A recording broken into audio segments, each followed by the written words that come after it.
to another one of my vinyl videos. It's been a very long time since we did one of these, and it's because I've been really busy, both on work that earns the magic beans to grow the beanstalks that generally make the world tick over, but also I've been quite busy with the garden railway. But by popular demand, we've come back here with some more of my 1,000 greatest vinyl albums of all time, in my opinion anyway. They've got to be on vinyl and they've got to come from this wall behind me. That's the criteria. So even though there are some albums which I think are really awesome, if I don't have them on vinyl, they're not going to be in this list. And it's not to say that they're not good albums, it just means I haven't got them. So anyway, we're going to do another 6 today. And I thought we'd go for a little bit of a theme here. So I thought, well, 1990s, Britpop. They're going on about... 20 years since Britpop first turned up, and it does make me feel quite old. But this was a period when I was at school, and not wishing to reveal my age, because I'm years old, but I can remember the Blur versus Oasis thing. So, well, we've got a bit of Blur, and we've got a bit of Oasis, and we've got some other stuff as well. But we're going to start with an excellent album here, Radiohead, The Bends. This is from 1995, so slap bang in the middle of the 1990s, and this album was the second album that came out from Radiohead. But in my opinion, whereas the first album had some good standout tracks, there was a lot of filler on it. This album does not do filler. Every single track on this album is just awesome. It just combines to being one big soundscape that is just, it sucks you in from beginning to end.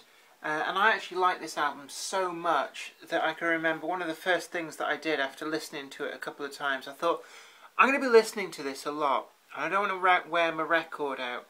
So it was one of the first albums that I actually recorded onto the then new format of CDR, using the 2-speed CD burner that I had. And that was simply so that I could listen to it over and over again on repeat, without A, having to get up and turn it over or move the needle, and B, without wearing the record out. So here is my copy of The Bends. Despite the fact that it was usurped by a CD copy, it's still got a bit of wear and tear around the edges, but absolutely awesome album. I love tracks like Fake Plastic Trees, and of course Street Spirit Fade Out was the big single. Had a very strange video. The next album, now this is going to be controversial, but it's an album that's grown on me over the years, since it first came out, and it's Spice Girls, Spice World. This was their second album, and yeah, I know we took the rip out of them at the time, but some of us secretly bought them. A bit like, 20 years previously, I'm sure that there was the same thing going on with people rubbishing ABBA and people who, probably the same people who were secretly buying it. But this album really has grown on me a lot since its release. Way back in 1997, so this is more towards the end of the 90s. But well, we've got the usual cheese fest that was the Spice Girls. But some of the album tracks on here really did stand out. Things like "The Lady Is the Vamp" and "Never Give Up on the Good Times," "Saturday Night Divas," as well as singles like "Spice Up Your Life," "Stop," and "Move Over."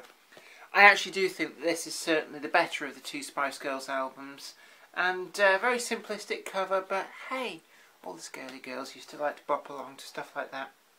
An interesting story about it actually being on vinyl. This was right at the time when vinyl was kind of in a sort of slow death rattle, and I'm told that the reason that this album in particular got pressed on vinyl was because of the contract that the Spice Girls had with the record company.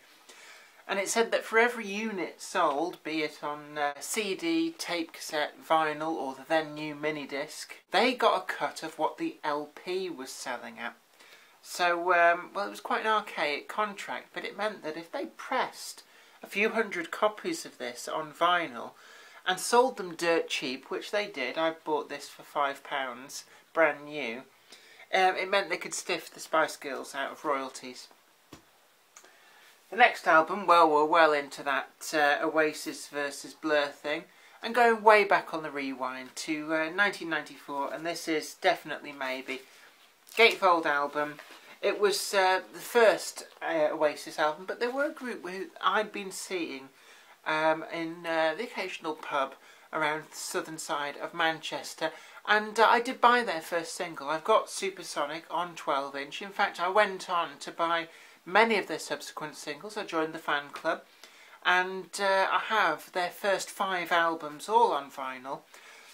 Got a bit disappointing, to be honest, after the second one a little bit, but the first album, really good. This is back in the days before they got their massive attitude problem that kind of really sank them, in my opinion. We've got some really good tracks on here, not just the singles, but some of the album tracks, things like Columbia, Rock and Roll Star, and Slide Away as well. Slide Away, of course, featured as the B-side on the Whatever single. Whatever, the A-side, wasn't actually on any of the albums. But being the vinyl copy of this, it actually does have an extra bonus track, simply for being the vinyl edition. And that's Sad Song, which I've never really seen it turn up anywhere else. It's sort of an acoustic guitar little number. Let's have a Blur album. Around about the same time that Definitely Maybe came out, this album turned up, and this is Blur's Park Life, probably the seminal album that really cemented their fame. And when it came out, some of the singles really were the soundtrack to 1994. Things like Girls and Boys, End of a Century and Park Life. And it's an album with its good points and bad points. It's got very, very eye-catching and distinctive cover artwork. Done a bit sort of like the running order for a dog track. And there is a dog racing theme obviously going on. But there's a lot of filler on this album as well, and even though there's 16 tracks, it does feel like really this album could have been 8 tracks long and you wouldn't have lost anything. But the tracks that are good are really, really good. One big gripe with the Blur albums of this period was they came on a single disc, and there's 16 tracks on this, but it's a single, quite a thin disc, and the sound quality was not the best from these. These albums have been reissued, the first few Blur albums that is, more recently, in the last year or so, and they came out on double heavy duty vinyl. But this is an original copy and the sound quality is a bit like, eh. Let's stick with Blur, and we'll go with the previous album to Park Life, which in my opinion was Blur's greatest. This was their second album, and it's called Modern Life is Rubbish. We've got a picture there of the Grizzly A4 mallard on the front, taken from an oil painting. Again, very distinctive, quite simplistic in a way, but very eye-catching album cover. This album was successful, but nowhere near as successful as Park Life was. But from this album we've got singles like Oily Water and Chemical World, and actually if you can find those original copies on 7-inch, they're worth quite a lot of money. But unfortunately, it's just before I started buying 7-inch singles from Blur. I was always a bigger Oasis fan, but this album is an album that you can put on. There isn't any filler on this. Again, it's a bit like the Radiohead The Bends. Every track stands out, and it's like a sonic soundscape, even down to the mid-album interval that they put on this and the commercial break at the end. Very lovely album that, but again suffers the same poor sound quality that Park Life suffered, because it's only on one quite thin plastic disc. The final album of the 6 is Debut by Björk, and this is an original first edition of this album, which can be recognised by the different artwork on the back and the fact that this album is missing track 12. Well, not really missing. Track 12 was added on later, and that was the track I Play Dead, which was used in a film, is it The Young Americans?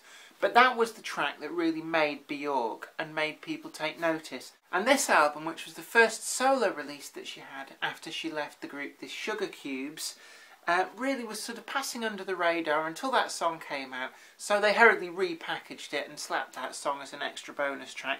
But this is the original version.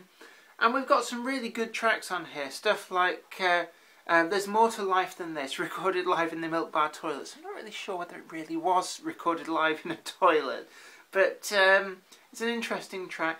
Aeroplane is really, really good, and Violently Happy. Violently Happy, of course, one of the singles.